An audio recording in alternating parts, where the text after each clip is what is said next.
Hi everyone, my name is Ben Wright-Heuman. I'm the local event coordinator for C3, the Columbus Cartoon Coalition. I'm Sydney Kitt. I'm the fearless leader and social media lead and co-founder, I guess, as well, for Columbus Cartoon Coalition. I'm Ethan DeBoard. I'm the live stream manager for C3. Thank you. Yep. And we are here today to talk to you guys about who we are, what this organization is all about, and what exactly we're trying to do in the Columbus area. Yep. Sydney, you founded this organization 2 years ago? Yes. 2 years ago, with Mitch, I don't know how to say Vishu. Yes. What prompted you to get that started? So we attended C.A.C.E. after Mitch was my professor for comic studies. We attended C.A.C.E. that following fall, and if you've ever been to C.A.C.E., you know that once you go, you kind of get bit by the creative bug. You go, all right, so I got this project, and this project, and that's what I want to do. But I happened to be graduating that fall, and was really upset that I was going to lose this community and lose a group of people who were there to critique me. Because when you're in a comic class, part of the participation is critiquing other people's work. And I found that I flourished off of critiques because, different eyes see different things. So it's honestly kind of selfish. I really wanted a group to critique. So I grouped all the Ohio State people together, and Mitch, who happened to be working at CCAD at the time, grouped all of those students together.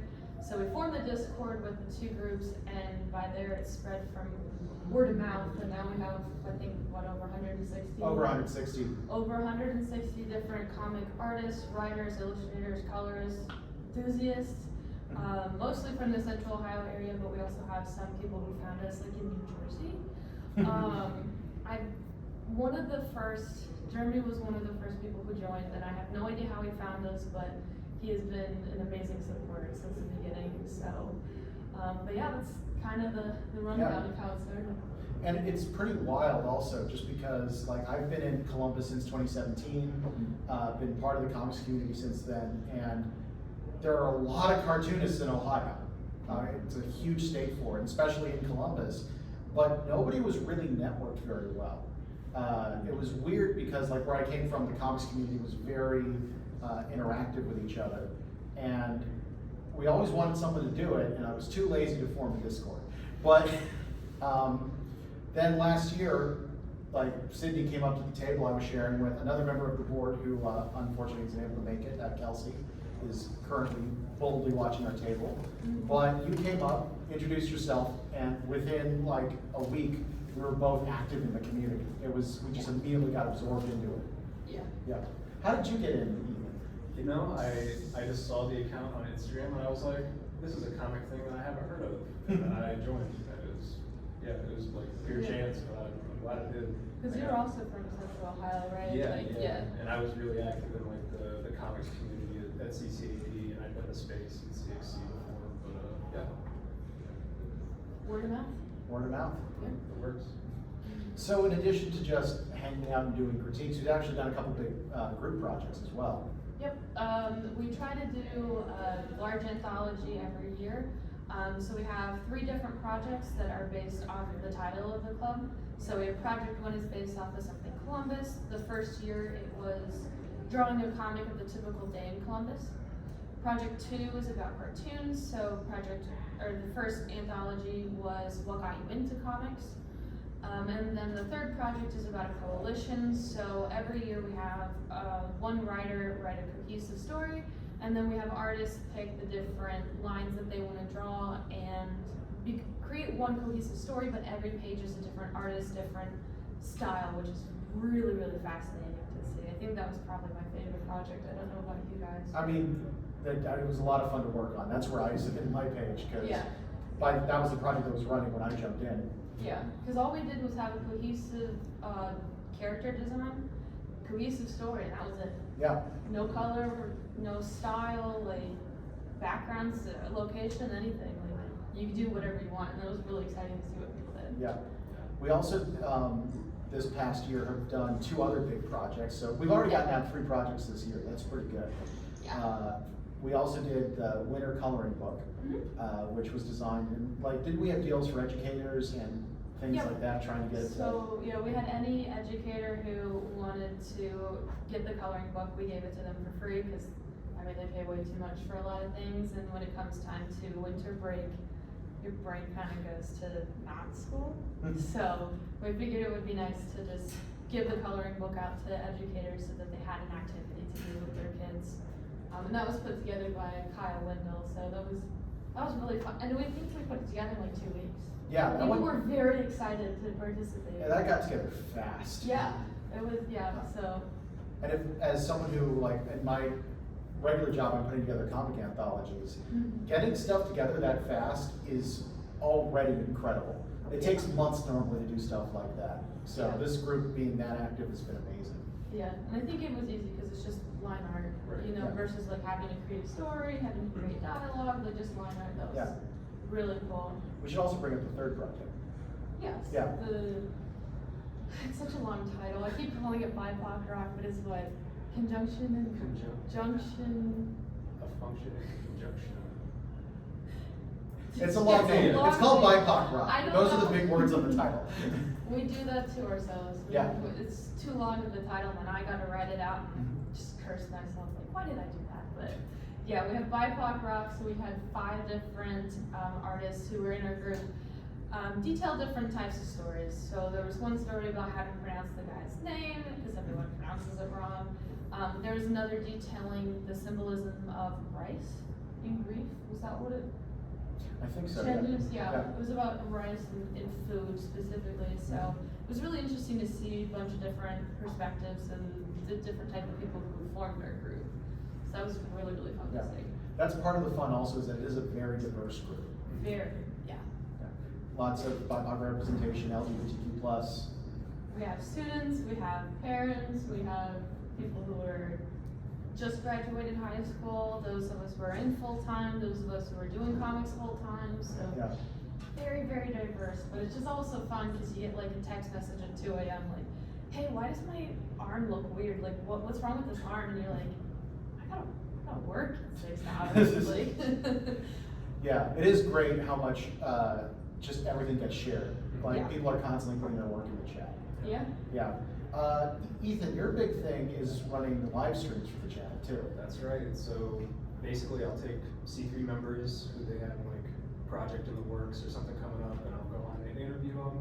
I'll ask about the project, kind of give them more like, what do you call that? Like A platform. a platform, Yeah. yeah, for you know, just so people can like hear about it, because it is hard. I think that's the hardest thing about doing it in comics is like nobody knows that you're working on something that you spend like all this time with. So it's really good to just like document it.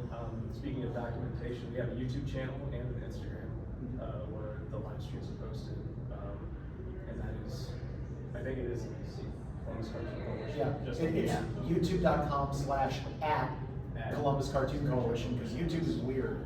It's very annoying trying to make the post for social media and putting the @ in there, and it gets really confused. Yeah. Oh, yeah, for sure. Yeah, but we also did this like in the week leading up to S.P.A.C.E, we actually did weekly interviews with people that were going to be at S.P.A.C.E, that were simulcast to the S.P.A.C.E Facebook page. I don't know if anyone happened to catch those, but like one of the big things I came onto here wanting to do is really promote and help those parts of the indie community grow. Because like, let's be real, the last couple of years have been hard on a lot of cons, especially indie shows like this one.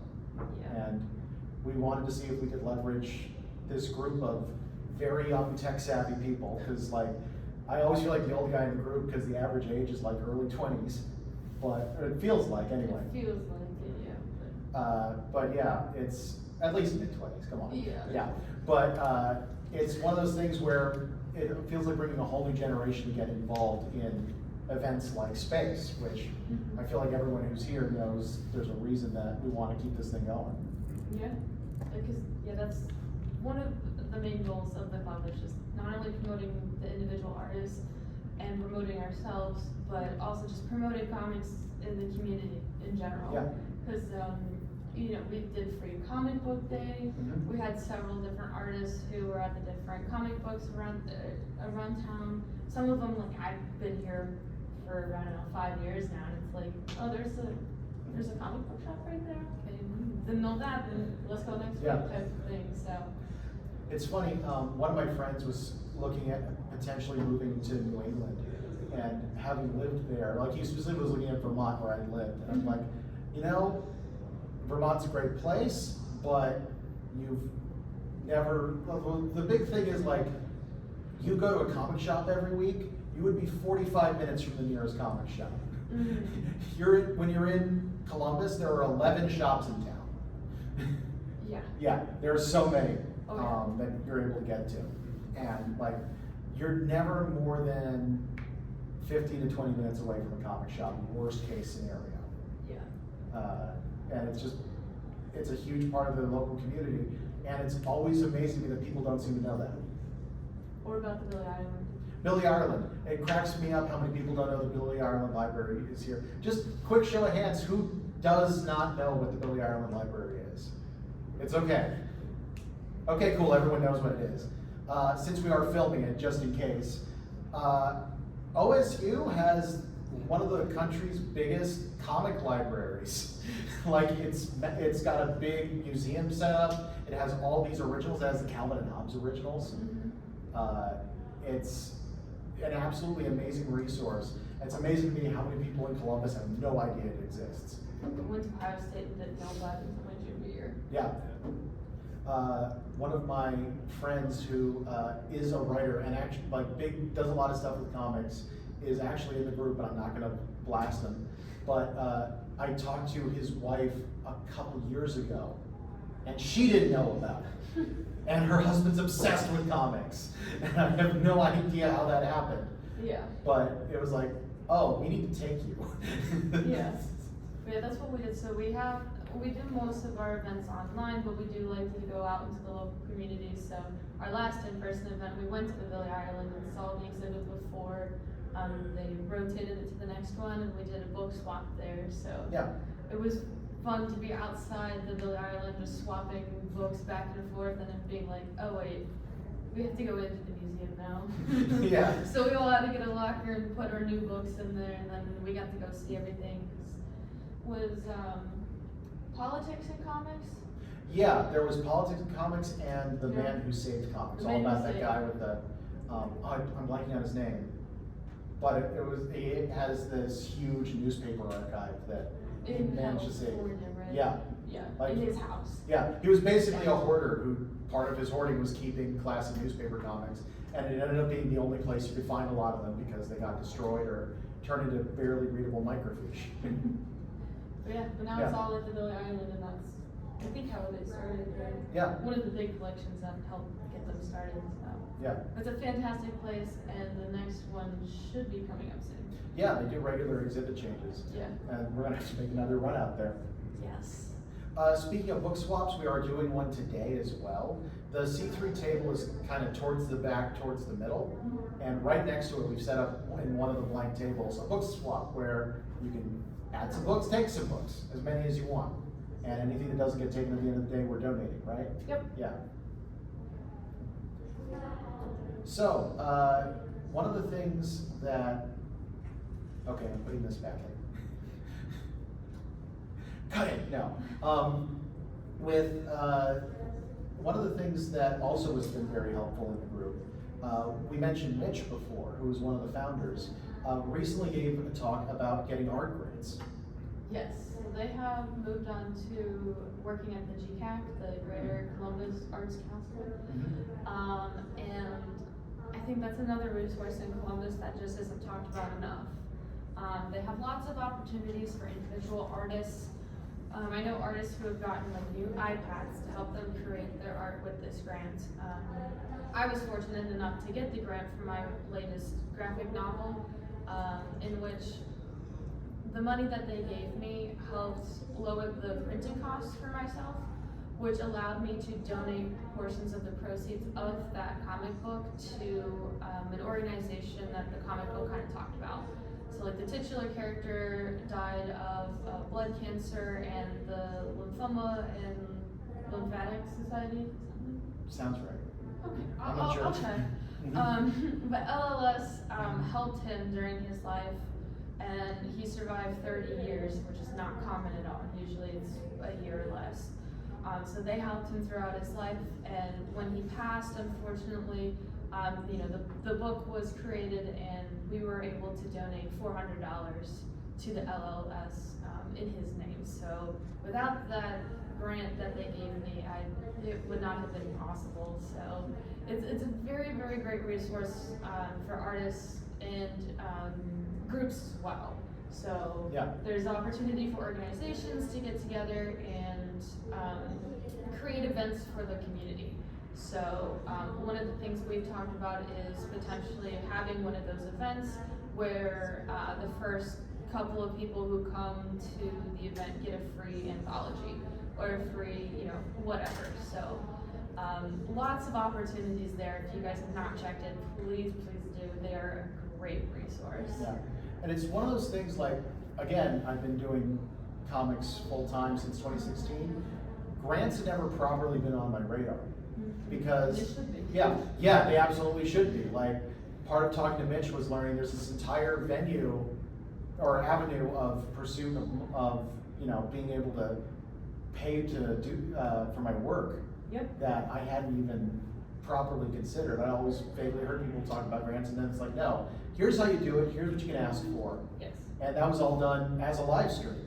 Yeah. And another thing about that is like, just not knowing about things. I think that's such a great thing that the Discord brings us, is like, if you need help with literally any part of the comic making process, whether it's like actually drawing or writing it, whether it's like setting your files up for print or finding out where to print, someone on that Discord knows what they're talking about. Yeah. And they will help you. Everyone is like super enthusiastic and helpful, so I think that's one of the biggest things. Yeah. One of the funny networking things, because of this, for a long time there was basically no major comic printers in the Columbus area. The only one was page-by-page printing, which unfortunately had to shut down. And joining this group, I immediately learned about 3 other printers, and it suddenly opened up. And I actually used them some for some of my projects, and that all happened because of the group. Yeah. As another example, I'm going to be very careful with this because I don't want to put anyone on blast. We also had a creator who talked about potentially getting scammed out on a deal that they were doing and how to handle it.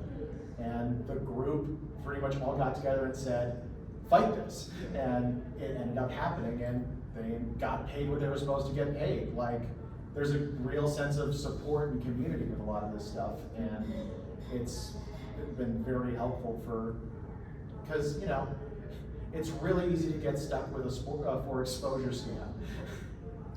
Yeah, I think that's just, it's been invaluable to have support, because I'm sure we've all felt imposter syndrome here or there. So having that group of people like, oh, I think I'm just gonna price it as $5, and then you have a whole group like, what the hell are you talking about? Make it 20. Yeah, and exactly. You're just like, but it's worth 20. Like, what do you mean? It's definitely been so helpful just to have that, like, come on, like, you deserve this, like, you got this. And yeah, with the case that you were talking about, I don't think I've seen the Discord so heated at somebody who was outside. Like, we were all just like, what are they doing? Yeah, I'm not gonna lie, I went down a rabbit hole in that one. Oh, Yeah, we were all collectively like, we support you, man. Like, go get that Yeah, coin. yeah. And it's so much easier to like make your thing when you know that you're not alone. Whether it's just like feeding off the vibe of the Discord and being like, all these people are so like pumped about making their comic, it makes me pumped about making mine. Or you know, just having like support where like they're gonna go to bat for you, you're gonna go to bat for them. It's great. Yeah. One of my favorite things we did in the last year was the logo design challenge. Basically, so our logo is basically a deer with a speech bubble behind it. And there was sort of a redesign thing, draw it in your style. And who was the winner? Was it Danielle? Danielle Dean. Yeah, Danielle Dean was the winner. It was absolutely incredible. Danielle's actually at the table, so hopefully if you stop by, she'll be able to show it to you. But yeah, that was just a lot of fun because we got a bunch of people to draw a lot of crazy stuff. We also did the Secret Santa swap and things like that. A few holiday cartoons for everybody. That was pretty fun. Yeah, so we did a Secret Santa where you just basically agreed that you were going to draw something for the person that you got. So like if I were to have gotten Ben, he would have given me his name, his favorite color, favorite food, I think was the prompt Yeah. that we had. Mhm. And he would have sent me a picture so that I had reference. Yeah. And then I would have taken that, and some people did illustrations, some people did comics. So it was just really, really fun, you know, to get Yeah. a comic or something about yourself with the things that you like and somebody's different art style. Whenever I get a Secret Santa challenge from an artist, because when I was in grad school, we actually did that all the time. Our big thing was draw someone in an ugly Christmas sweater. But we were all artists, so I would always try to draw in someone else's style. That was my thing. So this year I got someone who does a lot of, actually draws a lot of pet caricatures, which is a cool Yeah. trick to be able to do, just like improv draw somebody's dog. So I drew them as a dog eating ramen. It was great. Yeah. Yeah, and then we exchanged them at an event. We went to Pokebop in Bud Dairy, and while we were all there, we had blank postcards, and we all just doodled postcards for local nursing homes. So I think we had 30 to 40 postcards that we were able to give to a nursing home for the holidays. So that was another fun little touch I think Yeah. that we had during that holiday meeting. Yeah. And it's worth noting everything we're talking about basically happened in the last year. Like, we are very active with this stuff. Yeah. It's one of the, it's one of those things where you're welcome to lurk in the group if you want, but we have. We like lurkers. Yeah, we like lurkers. But there's so many opportunities to see other people's work, to actually come and meet people, which, Yeah, you know, networking. that's starting to happen again, and it's nice. Yeah, because when we started, it was Yeah. 21. That's how math works. 21. So the pandemic was still very much a concern, so we didn't do a lot of in-person events. But we've slowly been building up with the comfortability. So it's exciting, and we're hoping to go to different local venues and maybe comic shops, coffee shops, any shop that wants. Yeah, we ought to do a Kerouac thing at some point. We keep talking about it. Yeah. But yeah, it's been a pretty amazing thing joining the group. I feel like it was only a couple months after I joined the group, I ended up on the executive board, which is wild just because they were expanding and just like, I can help organize cons and stuff maybe? Or not. Because you came in with that knowledge. Yeah. I didn't have any of that knowledge. You had that knowledge, which is great. Which is part of what's funny about it is a big part of being in this circle. Again, been part of the local comic scene for a long time. I keep having shows recommended in the group that I'm like, I never heard about this show. How did I miss this? Yeah. Yeah, and like all kinds of things get recommended, and we're able to set up tables like the one we got here. It's also a great opportunity because a lot of the people in our group want a table but haven't before. Yeah, and it can be very intimidating with the costs as well. Like if you've never tabled before, you've never sold yourself out there, and there's an $80 table cost, and you're like, huh?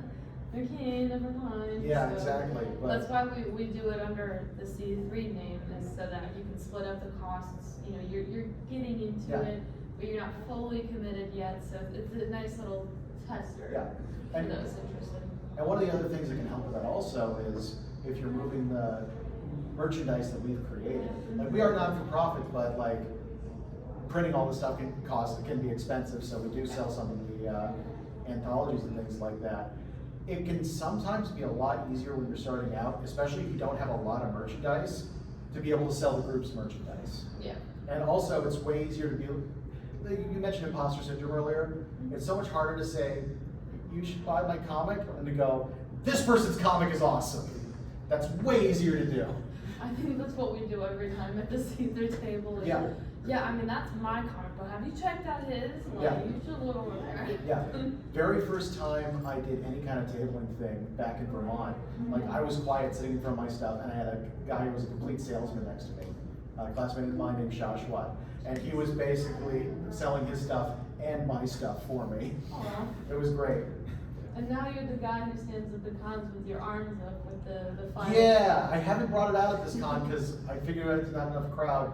I am the shameless one who, I have a sign that actually says fire sale until my arms get tired, and then I swap out whatever the deal is. And It works. it works, that's the fun thing about it. But yeah, that started because I was at a con and the fire alarm went off for about 3 seconds and then it got turned off. If a fire alarm ever goes off at a con, check with staff. They might not want you to evacuate. It might have just been some jerk who like pulled the thing. Okay, like last night. Yeah, I've had fire alarms go off maybe half a dozen times at cons. We've evacuated once. Huh. But yeah, it went off for 3 seconds, so I was like, fire sale. That's great. But yeah, like weird random tips like that, every once in a while get shared in the group. Yeah. I've seen a few people tell me they want to do the fire sale thing too. I might be spreading bad habits. Well. Yeah, but yeah, like there's all kinds of tips that end up showing up. People are sharing their merch. Yeah. Yeah. Oh, I mentioned selling stuff. One other thing we should probably mention is the Ko-fi. Yes. Yeah. So we also have We also have a Ko-fi, Ko-fi? coffee. Coffee. No one knows how to say it, but The K-O-F-I. Yeah. That, we do have a page set up, so you can find all of our stuff there. It's, again, a very long one, ko-fi.com/Columbus Cartoon Coalition, because I couldn't make it shorter. So you can find all of our stuff on there. We also try to do artist highlights on there, so we'll do like interviews here and there, push somebody's work, but yeah, we also have prints on there, so it's a collaboration with the artists in the club, so 50% go directly to the artist, 50% go to club activities. So yeah, there's a bunch of stuff on the Ko-fi that we regularly update. Yeah.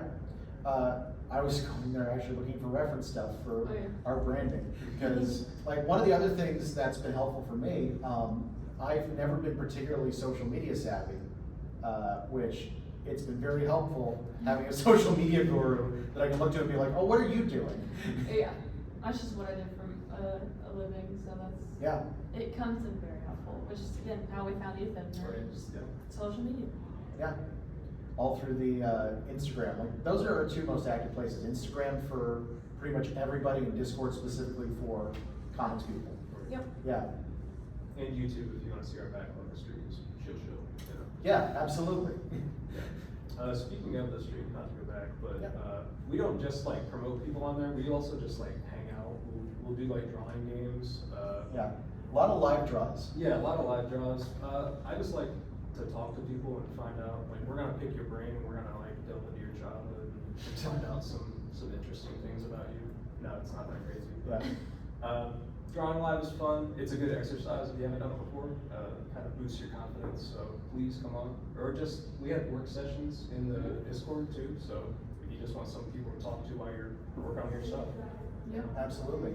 And that's also a thing, like even if you aren't part of the group and you have a major project you want the group to know about, we want to hear about that. We want to be able to promote it. Yeah, exactly. We're all about promoting. Yeah. But I think one of the favorite streams that we've done is having audience recommendations about what to draw. Yeah, we have. And then seeing what people do with that. Yeah, it's super fun. So. Yeah. One of the things that's been cool about pretty much any comic group I've ever been in is how non-competitive they are. Oh, yeah. Like everybody's like, we're supporting everyone we possibly can who's related to this stuff. Yeah. And it's nice to have the power of 160 people to do that. Yes. Here to promote, not bring back. Exactly. Yeah. All right, we have been talking for about half an hour. We can keep going all day, but does anyone have questions since we have an actual audience? No pressure. No pressure. All right, we can keep rolling for a bit. Yeah, so you started off joining through the Instagram, right? Yeah. Do you remember what actually specifically caught your eye about this program? You know, I was just like not at all aware of what Discord was, and I was like, I'll download this app just to figure it out, because I feel like, I think the biggest problem for me and a lot of people that I know when we're making stuff is like there's an isolation aspect of it where you're so focused on making the thing that you're not at all worried about like, where's this going after I'm done? Who do I show this to other than like my immediate friends? You may or may not really care. Yeah. You know, I've got some non-artist friends that don't care about comics, and that's understandable. But I was just like, you know, it's good to talk to people about common interests. So yeah, I think that was my big thing. It's funny because it really is true that when you're talking to people who actually know some of what you're going through, it completely changes your experience. And that can be very tough a lot of the time. I try to talk to my parents about comics. That doesn't always go well. I talked to my mom about comics. I love her, but she's funny. I Yeah. got into comics and I'm making all the comics, and of course she's being super supportive of me. And then Heartstopper becomes the Netflix show, and she watches it. She goes, "This is the best thing ever. Did Yeah. you know about webtoons? Have you heard about webtoons?" And I'm like, "Mom, yes, I've heard about Yeah. webtoons. I'm on webtoons. Thank you."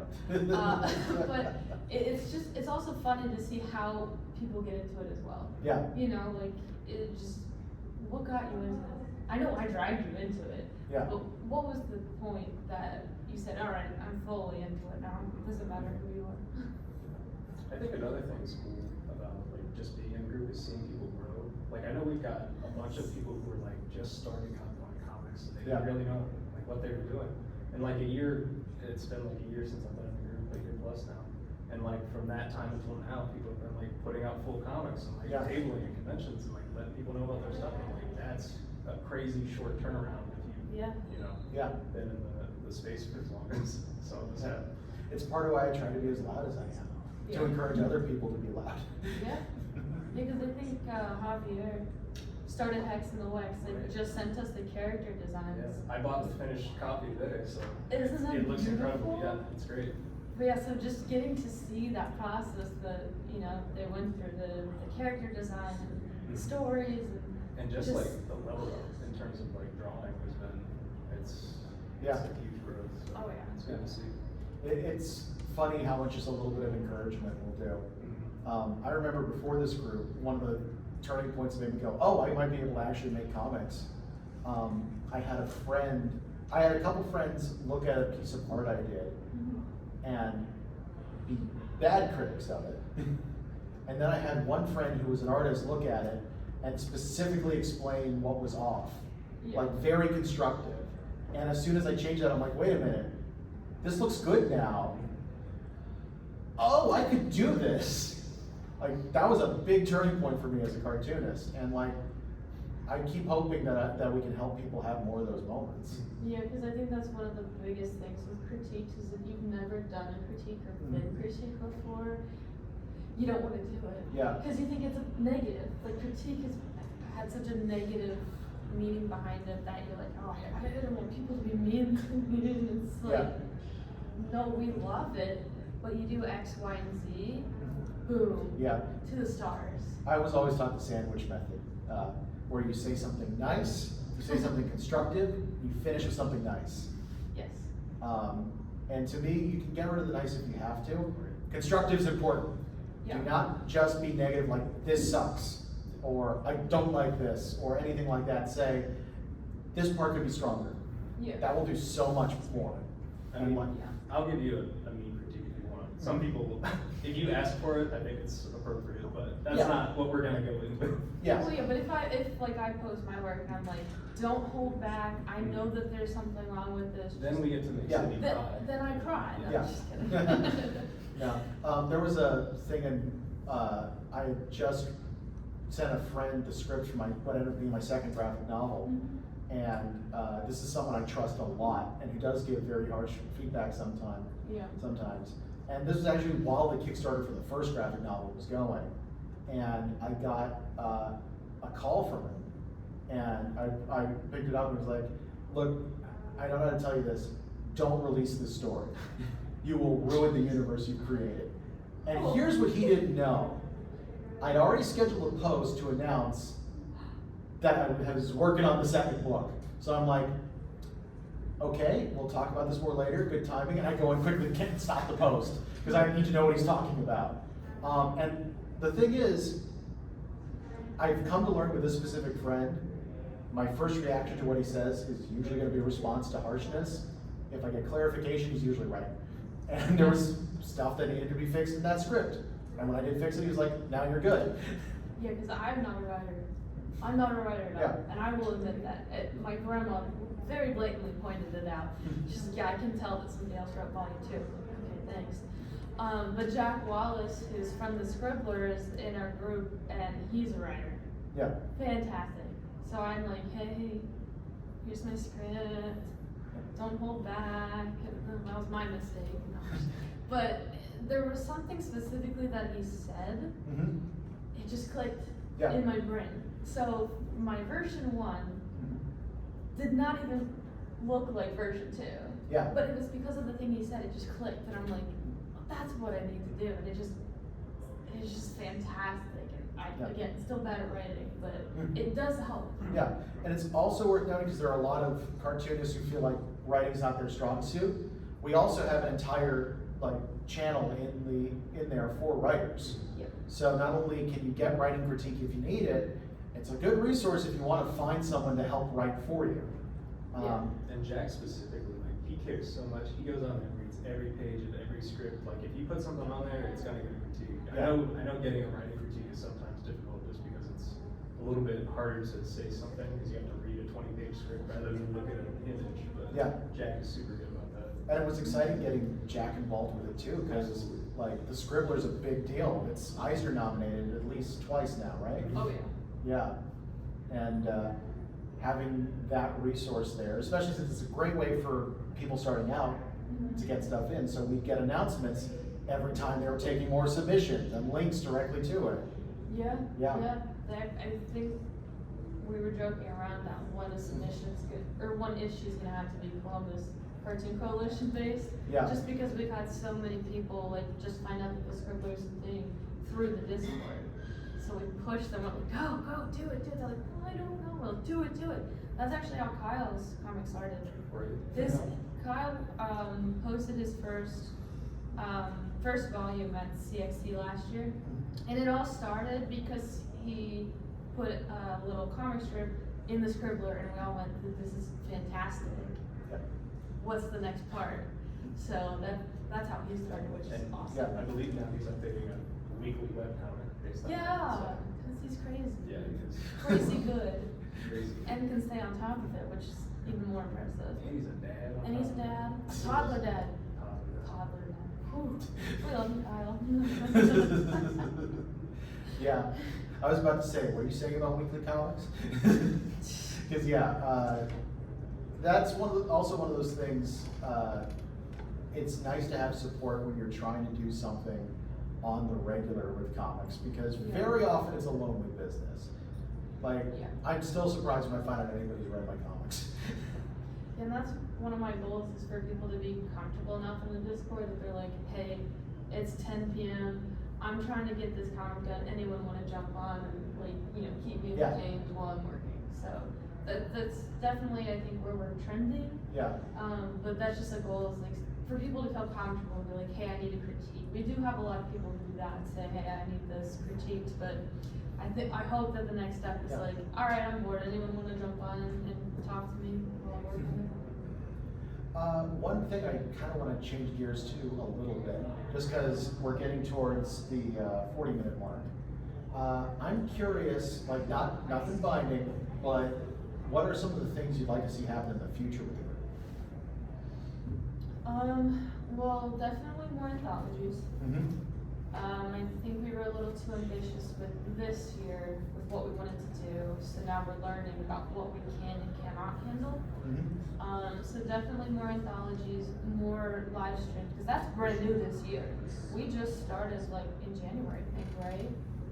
I did a couple last year, but Yeah, it's mostly been but this year thing. it's a Yeah. brand new thing, Yeah. so more promoting individual artists, more promoting on the live streams now that we have that as a channel.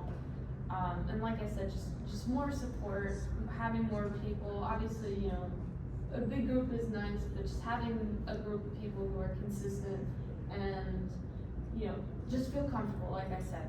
Be like, hey, like, I wanna go to this con, anybody wanna come with? Cause I think Right. we've had a couple of those too. It's Yeah. like, I don't want a full table, anyone want a half table? And then, Or like this con is going to require traveling somewhere, anyone want to split a hotel? yes, Yeah. yeah, so, like, just nothing but support internally and externally for the individual artists. Yeah. How about you, Kyle? Sorry, Ethan. A lot of people mistake me for Kyle. I don't know why I did Facial that. hair. I'm bad with names and faces, but I've been sitting next to you all week and I have no excuse. We're the same species of white guys. You're the same. What I want to see? I want to see more like collaboration, I guess. I think because we have such a wide pool of people in there, there's got to be like a lot of mix and match of like, I'm a writer, but I'm not, like, I don't have an artist. I'm an artist, but I don't have a writer. Like, Yeah. there's a lot of like networking that can happen. There's a lot of like cool style meshing that can happen. And yeah, I just want to see people become friends through the Discord. I think that's my Yeah. big thing. Yes. Yeah, comics are lovely. Also, even a step further from that, you could be a writer, an illustrator, a colorist. Absolutely. I love color. I hate the human body. Mhm. So like, if somebody wants to send me an outline and I color it for them, I'd be more than happy. So. And comics are like inherently collaborative, so like Yes. the amount of times you can divide that, like I need somebody, because typography is one of the biggest things where like people don't know how to do it right, I Yeah. think. But we got a couple letters in there that are really good, like specifically graphic design oriented. Mhm. Yeah. Get them on there. That's definitely one of the things, like, I got into comics because I like that I can do everything solo. And increasingly, as I've gotten more into it, and I've started doing more group projects, it's so nice working with other people. Right. Like, each of my books took like a year and a half, 2.5 years. Mhm. And then I started doing anthologies, and we did it in like 6 months, and it looks incredible. Yeah. And it's like, And you have time to be a human being and not, you know. exactly, and Yeah. they sell better than everything else I did, because it all looks good. Yeah, because I bought a book that said how to make comics like a pro. The preface, you didn't even get to chapter 1. They're like, we're not gonna lie to you, you can't do it alone. To make comics like a pro, you need a team. And that's when I was like, well, I need a writer then. And I didn't have to focus on the writing, so Yeah. my drawing, it went from this level to like this level. Yeah. Like, I was just so happy with how it turned out, just by getting the writing off Yeah. quickly. Like, honestly, one of the things that's really helped with a lot of the executive board stuff in this group is that you have something that a lot of cartoonists don't have. You are organized. Like, you actually, I tried. you kind of keep on track with a lot of stuff. And I don't know, the majority of cartoonists I know are a little more scatterbrained, myself included, to be clear. But yeah, it's definitely helpful to have one person who's like, okay, we need to get the social media posts out for this, so I need to know this, this, and this. Mhm. That's so helpful. I'm glad I can Yeah. help. I know the one thing for me going forward, I'd really like to figure out ways to really up community involvement. And there are different ways we've thought about doing that, but you know, cons are one of the big things. I think it'd be cool if we could figure out how to do some exhibits. We probably should talk to Canada about comics versus art, because I bet that's happening this year, and Yeah. it'd be cool to get a lot of us involved with it. Yeah. And yeah, just beyond that, more live streaming, more interviews with different creators, more networking. Yeah. Sound like great goals. All right, we are now just about at the 45-minute mark. Does anyone, you know, second chance, anyone have any questions for us? All right, well, honestly, I think this is probably a decent place to start wrapping up. Yep. You could find the Columbus Cartoon Coalition, or C3. Main places are Instagram at c3.ohio. You can also find our coffee or However you Cafefe at ko-fi.com/Columbus Cartoon Coalition. You can find our YouTube at youtube.com/@Columbus Cartoon Coalition. And if you message us at any of those places and you're interested in getting into the Discord, we can make that happen. Discord currently has over 160 cartoonists based primarily out of the central Ohio area, and we'd love to have you. Yep, we'll take anybody. We have, yeah. Yeah. Well, I don't know. But we're not gonna exclude you if you say like you're from Cleveland or something. Like, since we do have a good online community, we'll take anyone. We'll just with the understanding that the local events are gonna be in central Ohio. So. And just because we haven't done it so far, Ethan, where can we find you online? Oh, me? I'm on Instagram at Ethan_the_board. That's pretty much where I am everywhere. And then I've got a website by the same name, www.ethanboard.com. I'm alright. I do okay on there, so. Yeah. How about you, Sid? Stop. I'm alright, okay. I'm on Instagram, Facebook with sydney.kit.anim, like animation, but I was too lazy that time to spell it all out. I also have my website, sydneykit.com, and also a Ko-Fi under the sydney.kit.anim as well. And you can find my work at bwhcomics.com. I'm also at bwhcomics on Patreon, Instagram, Twitch, and YouTube. And you can also find my Weeb Comic Cospain, a Weeb comic about cosplay and convention craziness, over at cospaigncomic.com. All right, with that, I think we will go ahead and wrap it up. Thank you very much for joining us. Thank you.